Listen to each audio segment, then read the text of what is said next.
의도적으로 어떤 특정 납세자를 찝어가지고 뭐 과세예고 통지 한 6천만 원 정도 나오셨다고 하시면서 아 내가 이거 세금 못 냈다가 뭐 체납자 신용불량자 되겠다. 안녕하세요. 세숙TV 이하나 세무사입니다. 오늘의 주제는 국세청 과세 예고 통지 이제 얼마나 어마무시한지에 대해서 한번 이야기해보도록 하겠습니다.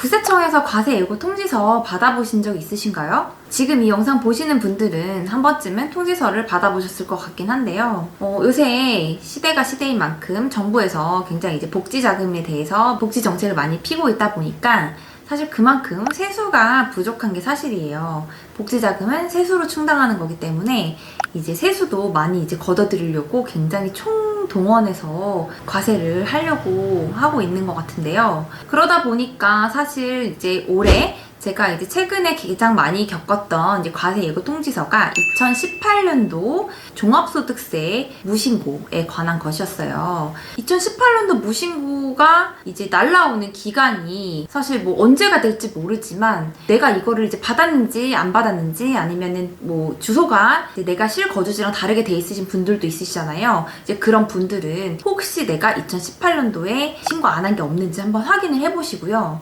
과세 예고 통지서를 받았다 하시는 분들은 제가 말씀드린 대로 이행하시면 되겠습니다. 올해도 제가 과세 예고 통지를 굉장히 많은 건을 해결도 하고 물론 진행되고 있는 건들도 있어요. 과세 예고 통지가 일단 왜 날아오는 것이냐 했을 때는 종류가 이제 앞서 말씀드린 대로 보통 최근 추세가 2018년도 무신고건이고요. 무신고가 아니더라도 과소신고를 했거나 뭔가 잘못된 신고 뭐 이런 부분에 대해서도 다 예고 통지서가 날라올 수 있으니까 세금 잘못 신고한 분들도 꼭 주의 집중해 주시길 바랍니다. 그러면 과세 예고 통지서 받자마자 이게 왜 날라왔을까 보시면요. 답은 맨 앞장에 있습니다.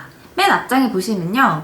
1번에 과세 예고 종류라고 있어요. 과세 예고 종류에 보면 2018년도에 종합소득세를 무신고하였으므로 이런 과세 예고 통지를 합니다. 그리고 예상 고지세액이 나와 있거든요. 이제 이런 부분들을 보고 내가 왜 이게 나왔는지를 먼저 판단을 하시는 거고요. 아래로 내리다 보면 거기에 친절하게 상담을 해드릴 테니 국세조사관한테 이제 연락을 해라 뭐 이런 내용들이 있어요. 근데 사실 납세자분들이 두 갈래로 나눠지시는 것 같은데 첫 번째는 너무 많이 나왔어요. 갑자기 너무 순간적으로 억울하거나 그런 생각이 들어가지고 그 밑에 있는 그 세무공무원한테 전화하셔가지고 막 따지시는 분들. 두 번째는 너무 무서우니까 세무사를 막 급하게 찾으시는 분들 뭐 이런 식으로 두 가지로 나뉘시는 것 같은데 결과적으로 혼자 해결하시기는 어렵다는 게 이제 핵심인데요. 이제 내가 만약에 신고를 놓쳤을 때, 신고를 못했을 때 내가 미리 알고 자진 신고하는 거는 사실 내가 스스로 해도 돼요. 그치만 과세 예고 통지가 나왔다는 것 자체는 국세청에서 이미 추적 대상이 됐다는 거거든요.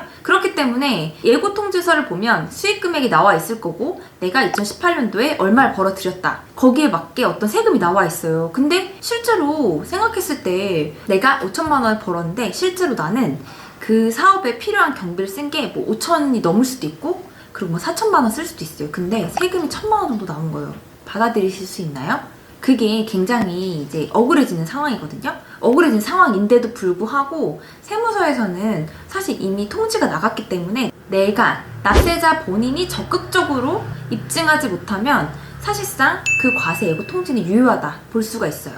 그러니까 혼자서 해결하기는 굉장히 조금 난처해지고 그렇다고 따진다고 해서 세무공무원이 의도적으로 어떤 특정 납세자를 찝어가지고 과세한 건 아니거든요. 수많은 납세자들한테 어떤 전산 자료에 의해서 무작위로 다 뿌린 거예요. 그러니까 공무원들도 단지 이제 그 통보 자료일 뿐이지 내가 이 사람을 타겟으로 해가지고 한 세무조사가 아니기 때문에 단순 과세 예고 통지는 빠르게 해결하시는 게 첫 번째 가장 중요합니다. 그래서 세무공무원을 단순히 따질 것이 아니라 이게 어떤 근거로 과세가 됐는지 한번 확인을 하고 그리고 나서 이걸 바로 잡는 거에 집중을 하셔야 되는 건데요. 보통 국세청에서 과세 예고 통지를 할 때는요. 어떤 내가 이제 그 수익 금액이 있어요. 그 수익 금액에 따라서 업종별 경비율이라고 정해진 비율이 있거든요. 그 비율에 맞게 소득 금액을 예상 계산을 하고 거기에 따른 예상 산출세액을 내는 거예요. 그러니 당연히 그 안에는 내가 실질적으로 쓴 경비는 물론이고 들거니와 내가 기부금을 냈다, 아니면 내가 뭐 인적공제, 부양가족공제도 받을 수 있는 것 아무것도 반영이 안 됐다고 볼 수 있는 거죠.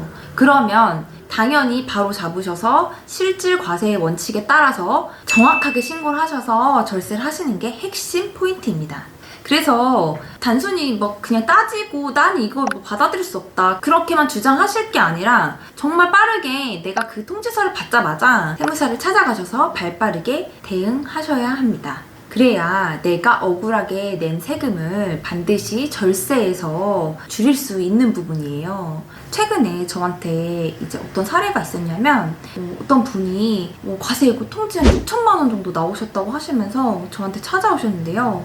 이제 그분이 제가 봤을 때는 매출도 굉장히 높으셨고 뭐 일부 정도 사업을 좀 운영하시기도 하고 막 여러 가지 잡이 좀 많으셨어요. 그러다 보니까 굉장히 수익 금액이 높게 측정이 돼 있었죠. 높게 돼 있는데 신고를 이제 놓치셨던 거예요. 그냥 저 앞에서 그냥 하염없이 우시면서 아 내가 이거 세금 못 냈다가 뭐 체납자 신용불량자 되겠다 하시면서 울기만 하시길래 일단 좀 차근히 좀 들여다봤어요. 들여다봤더니 비용 반영도 전혀 안 돼 있는 것 같고 공제도 못 받으신 것 같고 실제로 그분이 굉장히 부양가족도 많으셨거든요. 이제 가장의 역할을 하시다 보니까 이제 그런 부분을 다 누락이 돼서 세금이 굉장히 많이 나왔던 거죠. 그래서 담당시의 세무공무원이랑 이제 제가 접촉을 하고 이제 실질 경비랑 이런 것들을 많이 이제 준비를 해주셔가지고 반영을 하다 보니까 실제로는 한 200만 원 되는 선에서 이제 마무리를 지을 수가 있었고요.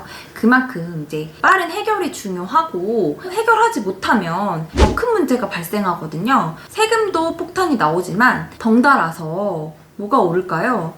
건강보험료입니다. 그래서 건강보험료까지도 폭탄이 나올 수가 있어서 이중으로 세금, 건강보험료 이중폭탄을 맞기는 너무 억울하잖아요. 그러니까 또 한 번 강조드리지만 빠른 대응을 하시기를 바라겠습니다. 그만큼 세금이 수천만 원이 나올 때는 반드시 이제 내가 비용이 들더라도 전문 세무사를 찾아가서 도움을 받는 것이 굉장히 중요하다고 생각이 들고요. 만약에 그래도 세금이 뭐 많이 나온 상황이 아니라면 국세청에서도 억울한 사람들을 위해서 납세자 보호실이라는 걸 또 운영을 하고 있어요. 그분들한테 좀 찾아가셔가지고 도움을 좀 받으시길 좀 바라겠고, 여건이 또 안 되시는 분들은 국선 세무대리인의 도움을 받으셔도 일부 해결이 가능할 거라고 생각이 듭니다. 오늘 영상이 좀 도움이 되셨으면 좋을 것 같고요. 세무사도 세무업계에서는 납세자의 변호인과 마찬가지라고 생각을 해요.